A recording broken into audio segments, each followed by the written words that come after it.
दोस्तों digital India की बात करूं तो आजकल ऐसा है कि आप एक क्लिक करके किसी के अकाउंट में पैसे ट्रांसफर कर सकते हैं या फिर किसी के फोन नंबर के थ्रू भी आप पैसे ट्रांसफर कर सकते हैं। जैसे कि गूगल पे, पेटीएम, फोन पे जैसी एप्लीकेशंस हैं जिसके थ्रू आप पैसे ट्रांसफर कर देते हैं। लेकिन दोस्तों क्या आपने ये सोचा है, और ऐसा बहुत से लोगों के साथ भी हो रहा है कि आप किसी को, जैसे कि अगर आपने किसी को ट्रांसफर करने हैं पैसे और आपसे गलत नंबर डल गया या फिर गलत अकाउंट नंबर डल गया किसी का, और किसी और के पास पैसे चले गए आपके, तो वो पैसे आप वापस कैसे लेंगे।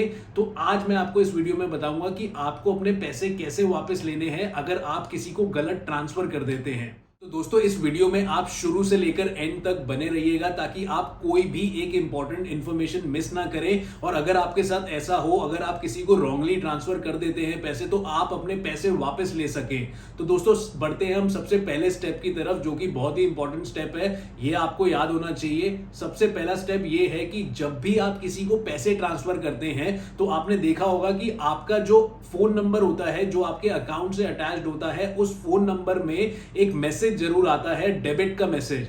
दोस्तों वो मैसेज कुछ ऐसा होता है कि this much amount has been debited from your account, और उसके बाद जब वो मैसेज खत्म होता है तो नीचे लिखा होता है कि क्या ये ट्रांजैक्शन आपने करी है या नहीं करी। अगर आपने नहीं करी है तो एक नंबर आपको दिया होगा, उसमें हेल्पलाइन नंबर होगा, आप तुरंत उस नंबर पे क्लिक करिए और उस पर फोन करिए।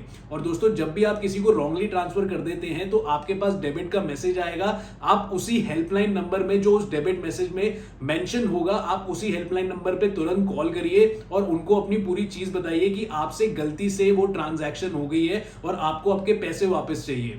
अब दोस्तों पहला स्टेप तो ये हो गया, आपने हेल्पलाइन नंबर को बता दिया। उसके बाद क्या करना है, उसके बाद आपका जो दूसरा स्टेप है वो ये है कि जो आपका बैंक है, आपके बैंक की ब्रांच का एक हेल्पलाइन नंबर होगा, जो कि आपको ऑनलाइन भी मिल जाएगा, गूगल पे भी मिल जाएगा। अगर आप अपनी पासबुक में देखेंगे तो उसमें भी मेंशन होगा। तो आप उस हेल्पलाइन नंबर पे तुरंत कॉल करिए, अपने बैंक में बात करिए और उस बैंक के हेल्पलाइन नंबर पर आप उनको सारी चीजें बताइए जो आपसे गलती से हो गई।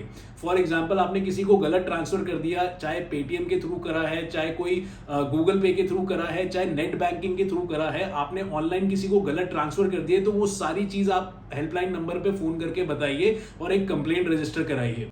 अब दोस्तों ये चीज तो हो गई। तीसरा स्टेप क्या होगा, तीसरा स्टेप ये होगा कि जब भी आप कोई रॉन्ग ट्रांसफर करते हैं, गलत ट्रांसफर कर देते हैं, तो ट्रांसफर करने के बाद आपको 3 दिन के अंदर अंदर अपने बैंक में जाना होता है, फिजिकली बैंक में जाना होता है। बैंक के ब्रांच मैनेजर को आप रिटन में एक कंप्लेंट दीजिए कि आपसे इस डेट को इस इतने बजे गलत ट्रांसफर हो गया गलती से और आप अपना पैसा वापस चाहते हैं, और ये लिखित में दीजिएगा। और लिखित में देने के बाद आप बैंक के ब्रांच मैनेजर से रिसीविंग भी लीजिएगा अपनी फोटोकॉपी पे। यानी कि आप एक कंप्लेंट बनाएंगे, उसकी फोटोकॉपी कराएंगे, जो मेन कंप्लेंट होगी वो आप बैंक के ब्रांच मैनेजर को देंगे, और जो फोटोकॉपी होगी, फोटोकॉपी पे आप बैंक ब्रांच मैनेजर की रिसीविंग के सिग्नेचर्स लेंगे या स्टैंप लेंगे। अब दोस्तों ये चीज आपने कर दी, लेकिन ये चीज आपको कब करनी है, 3 दिन के अंदर अंदर, 3 वर्किंग डेज के अंदर अंदर आपको बैंक में जाकर ये इंटीमेशन देना है। अब दोस्तों आपने बैंक ब्रांच मैनेजर को बोल दिया। अब आरबीआई की गाइडलाइंस के मुताबिक बैंक ब्रांच मैनेजर आपकी पूरी हेल्प करेंगे। अगर वो आपकी हेल्प नहीं करते तो आपको मैं 4th स्टेप बता देता हूं क्या करना है।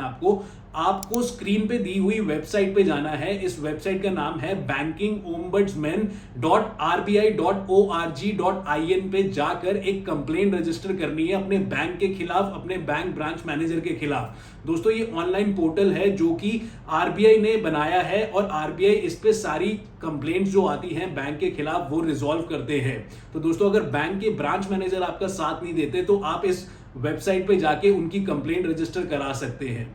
अब दोस्तों क्या होता है, कई बार ये चीज तो आपने कर दी और आपको ये चीजें करने से ही आपके पैसे मिल जाएंगे, लेकिन कई बार ऐसा होता है कि जिसके बैंक अकाउंट में आपने पैसे ट्रांसफर करे हैं, वो व्यक्ति आपको पैसे वापस नहीं करता, आपके पैसे लेके बैठ जाता है। तो दोस्तों उस सिचुएशन में आपने क्या करना है मैं आपको बताता हूं। आपने cybercrime.gov.in पे एक कंप्लेंट रेज करनी है और अपने नजदीकी पुलिस स्टेशन में जाके एक एफआईआर भी रजिस्टर करनी है, क्योंकि दोस्तों वो जो पैसे आपके लेके बैठा है वो एक चीटिंग कर रहा है आपके साथ, यानी कि उसकी वो पेमेंट नहीं थी, आपसे गलती से आ गए और आप अपने पैसे ही वापस मांग रहे हैं उनसे और वो आपके पैसे वापस नहीं कर रहे, तो ये सेक्शन 420 आईपीसी में आएगा। अब दोस्तों सेक्शन 420 आईपीसी के तहत आप पुलिस स्टेशन में जाके उस व्यक्ति के खिलाफ FIR भी रजिस्टर करवा सकते हैं जो आपके पैसे वापस नहीं दे रहा। तो दोस्तों आप ये सिंपल 4-5 स्टेप्स हैं जो कि आपको फॉलो करने हैं, आपको आपके पैसे आसानी से मिल जाएंगे।